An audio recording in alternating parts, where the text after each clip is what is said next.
تو نبی کریم صلی اللہ علیہ وسلم کی زوجیت میں سیدھا عائشہ صدیقہ رضی اللہ تعالیٰ عنہ آ گئی. کتنی عمر میں آئیں؟ یہ ہے اصل سوال. ہماری مشکل یہ ہے کہ جب کوئی بڑا آدمی غلطی کر بیٹھتا ہے یا اس کی طرف سے کوئی منسوب چیز آ جاتی ہے تو پھر ہم اس طرح تقلیدی ذہن رکھتے ہوئے اتنے جمود اختیار کر لیتے ہیں کہ پھر اس سے باہر نکل نہیں سکتے. بدقسمتی سے یہ روایت بخاری اور مسلم میں آ گئی ہے.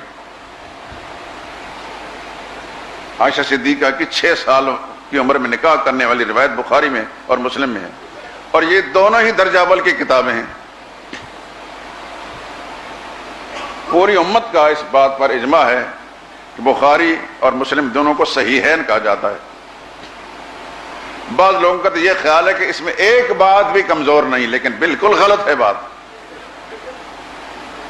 صحیحین کا معنی تغلیباً ہے کہ غالب اکثریت ان روایات کی صحیح ہے، لیکن یہ کہ ہر بات ان کی 100% صحیح ہے قرآن کی طرح، بالکل غلط بات ہے. یہ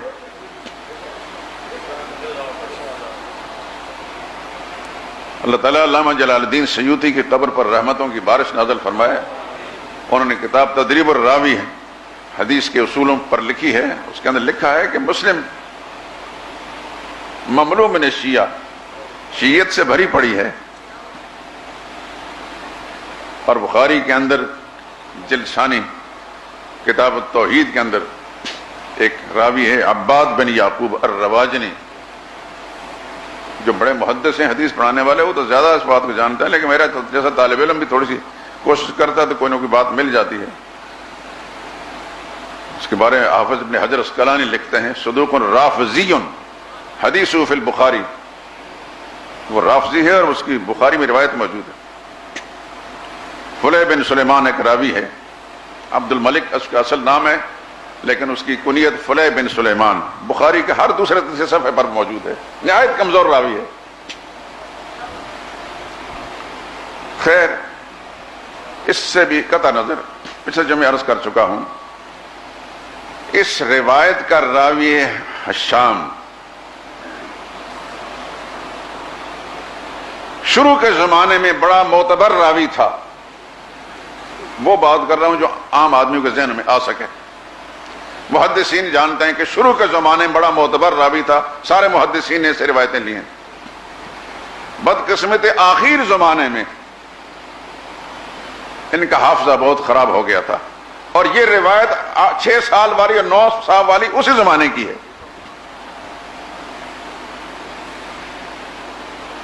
ان سے نقل کرنے والے جتنے مدنی شاگرد ہیں، مدینہ والے، کوئی ایک مدینہ والا شاگرد اس روایت کو نقل نہیں کرتا. جتنے بھی شاگرد اس روایت نقل ہیں وہ سب کے سب عراقی ہیں.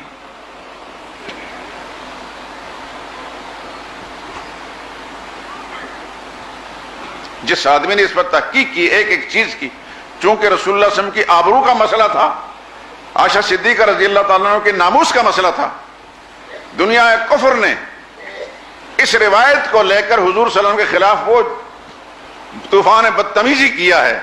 مغرب میں جو خاکہ شائع ہوئے ہیں وہ اسی روایت کی بنا پر ہوئے. مثال کے طور پر نقل کفر، کفر نباشد، یہ لفظ کہتے ہوئے بھی شرم آتی ہے کہ مسلمانوں کا پیغمبر اتنا ہوس پرست تھا، معاذ اللہ، کہ اپنے ایک مرید کو اقتدار کا لالچ دے کر اس کے ساتھ اقتدار کا وعدہ کر کے میرے بعد آپ نے ہی اقتدار لینا ہے، اس کی چھوٹی سی نابالغ بچی 6 برس کی بچی جو ہے اس کو نکاح میں لے لیا. میں اور آپ کتنی تعویلیں بھی کریں میرے دوستو، کتنا بھی بچائیں بخاری کی روایت کو، یا بخاری کی روایت کو بچا لیں تو یا رسول اللہ کے ناموس کو بچا لیں. بخاری کے راوی کو مجروح ہونے سے ہمارے کفر لازم نہیں آتا، لیکن نبی کی ذات مجروح ہو جائے تو ہمارا ایمان باقی نہیں رہتا. اس ایک روایت کے ذریعے سے دشمن نے کئی شکار کیے ہیں. نبی کی ذات پر بھی حملہ کیا، عائشہ صدیقہ کی شخصیت کو مجروح کیا، ابوبکر صدیق کے گھرانے کو مجروح کیا ہے، بلکہ پورے اسلام کو مجروح کیا ہے.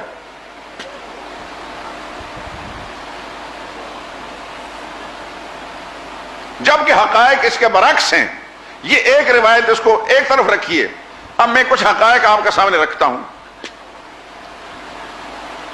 پچھلے جمعے میں عرض کر چکا ہوں، طبری قدیم مورخ ہے، کتابیں میرے پاس موجود ہیں، اپنی آنکھوں سے دیکھ کر یہ بات کر رہا ہوں۔ اس نے کہا کہ صدیق اکبر نے زمانے جاہلیت میں، یعنی اسلام آنے سے پہلے، 2 عورتوں کے ساتھ نکاح کیا تھا، ایک کا نام قتیلہ تھا، ایک کا نام ام رومان تھا۔ قتیلہ سے صدیق اکبر کے 2 بچے تھے، ایک بیٹی تھی، ان کا نام اسما تھا، ایک بیٹا تھا، اس کا نام عبداللہ تھا۔ دوسری خاتون جس کا نام ام رومان سے، اس سے بھی 2 بچے ہوئے، ایک بچہ اس کا نام عبد الرحمن تھا، ایک بیٹی اس کا نام عائشہ تھا۔ یہ زمانہ جاہلیت میں پیدا ہو چکے تھے، یعنی ابھی اسلام آیا نہیں تھا، اس سے پہلے عائشہ صدیقہ پیدا ہو چکی تھی۔ اب اسلام جب آیا تو پیغمبر اسلام صلی اللہ علیہ وسلم نے مکہ میں معظمہ میں کتنا عرصہ زندگی گزاری؟ 13 سال۔ اس سے پہلے جو بچی پیدا ہو گئی ہے اس کو 2 سال کی 3 سال کی بھی تسلیم کر لیں، تب بھی عائشہ صدیقہ 14 15 16 سال کی بوقت نکاح ہر صورت میں ثابت ہوتی ہیں۔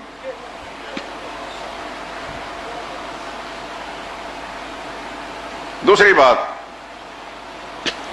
حضور صلی اللہ علیہ وسلم نے جب نبوت کا اعلان فرمایا تو آپ پر اسلام اور ایمان لانے والے ابتدائی 40 آدمی،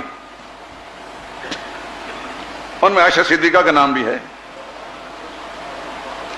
آپ ابن ہشام پڑھ کے دیکھ لیں، اس کا ترجمہ میں لکھا ہوا ہے، سیرت ابن ہشام۔ یہ بات یاد رکھیں، ایمان لانے کے لیے کوئی بچہ بھی جب ایمان لاتا تو ایمانیات کے اصولوں کو سمجھنے کے لیے اس کا ہوش مند ہونا ضروری ہے کہ نہیں؟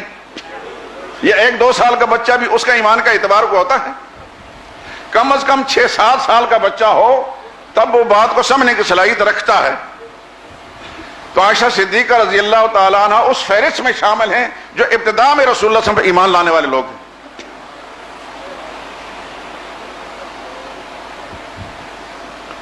کم از کم 5-6 سال کی عائشہ صدیقہ رضی اللہ تعالیٰ عنہ کو تسلیم کریں تو تب ان کے ایمان کا اعتبار ہوتا ہے۔ اگر وہ اس عمر میں 5 سال کی بھی مان لیے جائے، 5 سال کی عمر کو پہنچ چکی تھی جو ایمان لائیں، تو 13 سالہ مکی زندگی ہے۔ پھر رخصتی کا زمانہ جو ہے کتنا بنتا ہے؟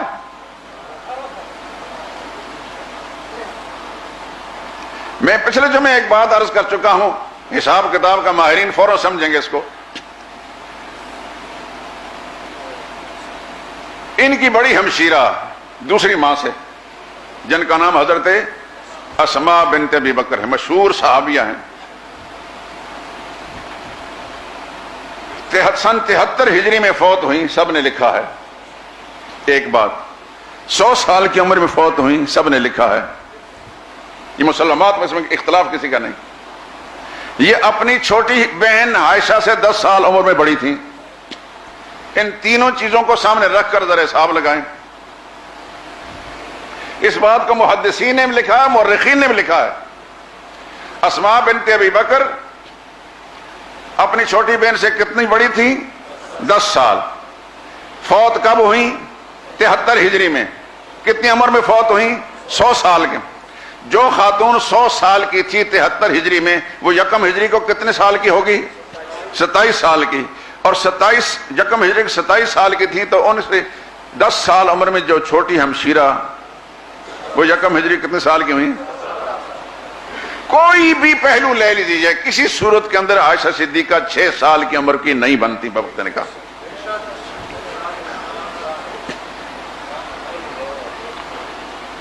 یہ تو میں نے سمپل 2-4 باتیں کی ہیں، آپ کو 10 دلائل اور دیے جا سکتے ہیں، 10۔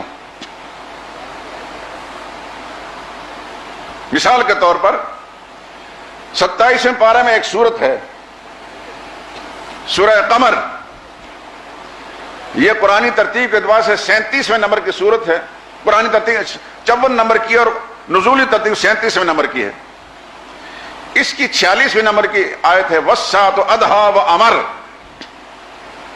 آپ صاحب یہ بات ٹھیک پڑھ رہا ہوں نا؟ وَالسَّاعَةُ أَدْهَىٰ وَأَمَرَ۔ قیامت کا منظر پیش کیا گیا، قیامت بڑی خوفناک ہوگی، بڑی تلخ حقیقت ہوگی۔ فرماتی ہیں جب یہ سورہ مبارکہ نازل ہوئی تو ہمارے گھروں کے اندر تلاوت ہوتی تھی، اور مجھے اچھی طرح یاد ہے یہ سورہ مبارکہ سن 490 میں نازل ہوئی۔ نبوت کا 4تھا سال تھا. تو جو بچی کہتی ہے کہ میں بڑی ہوشیار تھی، کھیلتی کودتی تھی، اور یہ سورہ نازل ہوئی اور اس کی آیت مجھے اسی طرح یاد ہے، تو کب پیدا ہو چکی تھی؟ رسول اللہ صلی اللہ علیہ وسلم کے ابتداء نبوت سے پہلے پیدا ہو چکی تھی. جو پہلو بھی لے لیے جائے میرے دوستو، کسی بھی صورت سوائے بخاری کے اور مسلم کی ان 2 روایتوں کو چھوڑ کر جتنے بھی حقائق ہیں وہ سب کا سب انکار کر رہے ہیں، اور وہ ثابت کر رہے ہیں کہ عائشہ صدیقہ رضی اللہ تعالیٰ عنہا کا رسول اللہ صلی اللہ علیہ وسلم کے جو نکاح میں آئیں وہ بالغ ہو چکی تھی.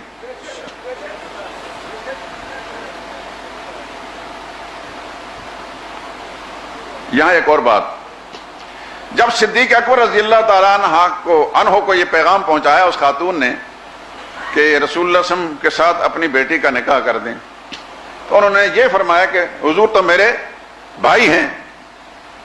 جو اشکال ظاہر کہ وہ بھائی ہونے کا، اگر عائشہ صدیقہ 6 سال کی عمر کے ہوتے ہیں یہ کہتی ہیں یہ کیوں کر ممکن ہے، وہ تو بہت بچی ہیں ابھی. لیکن کسی چھوٹی سی بچی کے ساتھ نکاح کا پیغام لے تو ہر ماں باپ کہتا ہے وہ تو ابھی بچی ہے. صدیق اکبر نے حضرت ام رومان نے یہ اشکال نہیں پیدا کہ وہ ابھی بچی ہے، بلکہ یہ کہا کہ حضور صلی اللہ علیہ وسلم تو صدیق اکبر بھائی قرار دے چکے. اچھا، کہا جاتا ہے کہ عائشہ صدیقہ 6 سال کی عمر میں نکاح حضور کے ساتھ ہو گیا. مولویوں کی تعبیریں. عرب معاشرہ بڑا گرم تھا، گرم معاشرے میں لڑکیاں جلدی جوان ہو جاتی ہیں. ان خرافات کی بھی حد ہو گئی خدا کی قسم. بس اس گرم معاشرے میں ایک عائشہ صدیقہ ہی جوان ہوئی تھی، ہزاروں لاکھوں انسانوں میں سے کوئی اور جوان نہیں ہوئی تھی بچی.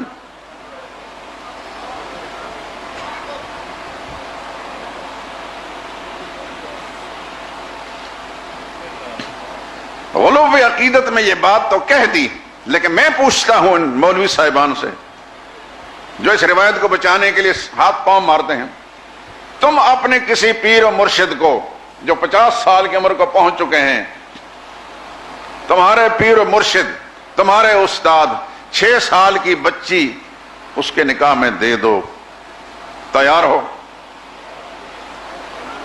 آپ کا کوئی پیر ہو، آپ دوستوں سے میں پوچھتا ہوں، جس پیر و مرشد کے ساتھ آپ کا بے انتہا محبت ہے، وہ اگر آپ کی 6 سال کی بچی کے پیشکش کرے کہ میرے نکاح میں دے دو، تو آپ کو تعجب نہیں ہوگا کہ ہمارے حضرت صاحب اتنے نیک انسان ہیں، اتنے اللہ کے ولی بزرگ ہیں، کیسی باتیں کر رہے ہیں؟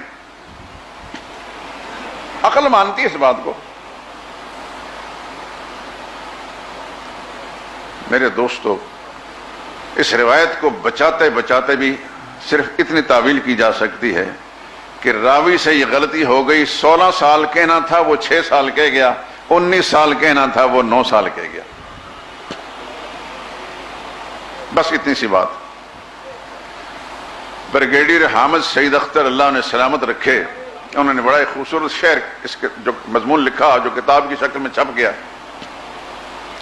کتاب کے آخر میں اس نے لکھا ہے، دنیا میں احترام کے قابل ہیں جتنے لوگ. بہت خوبصورت شعر کہا، شاعر بھی ہیں وہ. انہوں نے مجھے وہ شاعرانہ کلام دکھایا جو انہوں نے لندن میں ہائیڈ پارک کے کنارے پر بیٹھ کر لکھا تھا. وہ بڑا زبردست ان کی کمال کی شاعری دلیل ہے. یہ دنیا میں پڑھے لکھے لوگ سارے ہی ڈفر نہیں ہوتے، بڑے سلیم الفطرت بھی ہوتے ہیں. بریگیڈیئر حامد سعید، میں ان کے گھر گیا ہوں 1 سے زائد مرتبہ، بہت اچھے انسان، ڈیفنس میں رہتے ہیں. اللہ انہیں سلامت رکھے، ان کے جذبات کو قبول فرمایا. انہوں نے یہ کتاب کمال کی لکھی، میں سمجھتا پوری دنیا کے مسلمان علماء کا کفارہ ادا کیا. کہتے ہیں دن رات 6 مہینے تک میں سویا نہیں، اس قدر مجھے تکلیف ہوئی ان خاکوں سے. اور پھر میں نے پورا تجسس کرنے کے بعد اس روایت کا بھی پورا پوسٹ مارٹم کرنے کے بعد وہ کتاب لکھی، بہت شاندار کتاب، میزان عمر عائشہ. انہوں نے لکھا ہے کہ دنیا میں احترام کے قابل ہیں جتنے لوگ، ان سب کو مانتا ہوں مگر مصطفیٰ کے بعد. رسول اللہ کی ذات سب سے پہلے ہے، حضور کی ذات سب سے پہلے ہے. دنیا کی کوئی کتاب، کوئی روایت جس سے رسول اللہ کی شخصیت مجروح ہوتی ہو، آپ کی ذات مجروح ہوتی ہو، آپ کی بے ادبی نکلتی ہو، آپ کا گھرانہ مجروح ہوتا، اور سب کو ہم دیوار پر دے ماریں گے، نبی کی ذات کو نہیں چھوڑیں گے.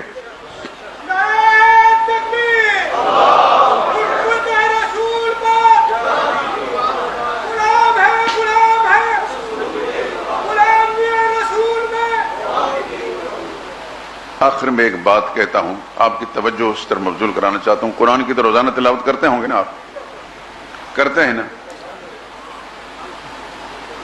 کمزور سر نہ ہلا، مجھے سخت تکلیف ہوتی ہے۔ میں یہ بات اس لیے کر رہا ہوں کہ اللہ پاک نے مجھے توفیق دی ہے کہ میں صبح کی اذان سے پہلے تلاوت کر چکا ہوتا ہوں، اور میرا کوئی بھائی آپ سے بڑھ کر میرے لیے کون عزیز ہو سکتا ہے؟ آپ ہی میرے رشتہ دار بھی ہیں، آپ میرے دوست ہیں، آپ میرے بھائی ہیں، آپ میرے ساتھی ہیں۔ میں اگر کوئی کمزوری دینی اعتبار سے مجھے نظر آئے گی تو مجھے سخت تکلیف ہوگی۔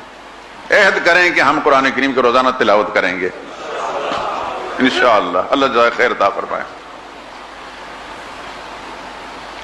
اور میں کوشش کر رہا ہوں کہ جو قرآن کریم میں شائع کروں آپ کو ایک ایک نسخہ دوں، اس شرط کے ساتھ کہ آپ نے تلاوت کرنی انشاءاللہ۔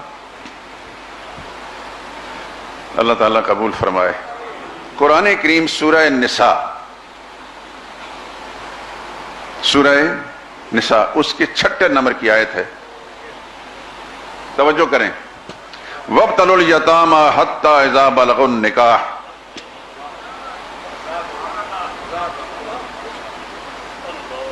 کہ کسی کے بچہ یتیم رہ جائیں تو ان کے مال کی حفاظت کرو، لیکن وہ مال تمہارا نہیں، ان بچوں ہی کا ہے۔ ان کو وقتاً آزماتے رہو کہ وہ مال کا تحفظ کر سکیں گے کہ نہیں کر سکیں گے۔ حتیٰ اذا بلغوا النکاح، یہاں تک کہ وہ نکاح کی عمر کو پہنچ جائیں۔ سب مفسرین میں نے دیکھا اذا بلغوا حد البلوغ، نکاح کا معنی کیا؟ حد البلوغ، بلوغت کو پہنچ جائیں۔ قرآن کریم اللہ کے لیے یہ مشکل نہیں تھا کہ یوں فرماتا حتیٰ اذا بلغوا، حتیٰ اذا بلغوا حد النکاح، اس کی بجائے اللہ نے فرمایا حتیٰ اذا بلغوا النکاح۔ تو لفظ نکاح بول کر بلوغت مراد لی ہے۔ اس سے پتہ یہ چلا کہ منشا الہی یہ ہے کہ نکاح کی عمر وہی ہے جو بلوغت والی ہے۔ حتیٰ اذا بلغوا النکاح، کبھی بھی کوئی 6 سال کی عمر۔ اچھا یہ بتائیں، گرمی پہلے تھی اب نہیں ہے نا؟ آپ کے لاہور پنجاب میں گرمی نہیں ہوتی؟ سبی کا اور جیکب آباد کا علاقہ سب سے زیادہ گرم ہے پاکستان میں۔ عرب ممالک میں گرمی ہوتی ہے۔ آج سے 1400 سال پہلے عرب ممالک کی گرمی اور اب گرمی کو فرق پڑا ہے؟ کوئی نہیں فرق پڑا، بلکہ اب زیادہ ہے۔ الیکٹرانک آلات جو ہے استعمال زیادہ ہونے کی وجہ سے گرمی زیادہ ہے۔ اچھا یہ بتائیں کہ اس زمانے میں لوگوں کی معیشت والی حالت زیادہ اعلیٰ تھی یا اب اعلیٰ ہے؟ تو اب جو بچیاں وہاں رہتی ہیں وہ کھانے پینے کی اشیاء اعلیٰ سے اعلیٰ اس زمانے کے مقابلے میں استعمال نہیں کرتی ہیں۔ تو اس زمانے میں کتنی 6 سال کی بچیاں بالغ ہوتی ہیں جو ان کے نکاح ہوتے ہیں؟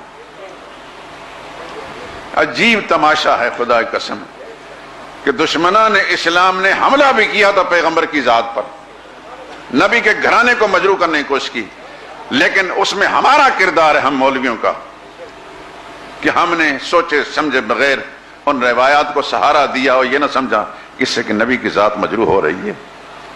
بھئی اگر ترمذی، ابن ماجہ اور حدیث کی دوسری کتابوں کی بہت ساری روایات کو تم چھوڑ دیتے ہو ضعیف اور موضوع ہونے کی بنا پر، اس کے باوجود بھی امام ترمذی کا ادب و احترام بدستور قائم ہے، ابن ماجہ کا احترام موجود ہے، دیگر محدثین کا، امام احمد کی مسند کا احترام موجود ہے، باوجود کہ بے شمار روایتیں اس کے اندر کمزور ہیں۔ اگر بخاری اور مسلم کی کسی ایک روایت کو کمزور کہہ دیا گیا تو اسے امام بخاری کی نہ شخصیت مجروح ہوتی ہے، نہ ان کی توہین ہوتی ہے، نہ اسلام کا کوئی ستون گرتا ہے۔ البتہ یہ کہ ان روایتوں کا انکار کرنے کی سبب سے رسول اللہ کی ذات بچتی ہے، عائشہ صدیقہ کی شخصیت بچتی ہے، صدیقہ کا گھرانہ بچتا ہے۔ اور ہمارے لیے روایتوں کو بچانے کے بجائے نبی کی ذات کا احترام اس کو قائم رکھا جائے زیادہ اہم ہے، کہ ہمارے ایمان کا حصہ ہے۔ رسول اللہ صلی اللہ علیہ وسلم کی ذات کا ادب و احترام یہ ہمارے ایمان کا حصہ ہے۔ اگر نبی کی ذات مجروح ہوتی ہے اور ہماری زندگی کے اندر اور ہم اس کو برداشت کر لیتے ہیں تو ہمارے اندر ایمان نہیں باقی رہتا۔ باقی باتیں انشاءاللہ پھر کریں گے۔ سبحانک اللہم و بحمدک، لا الہ الا انت۔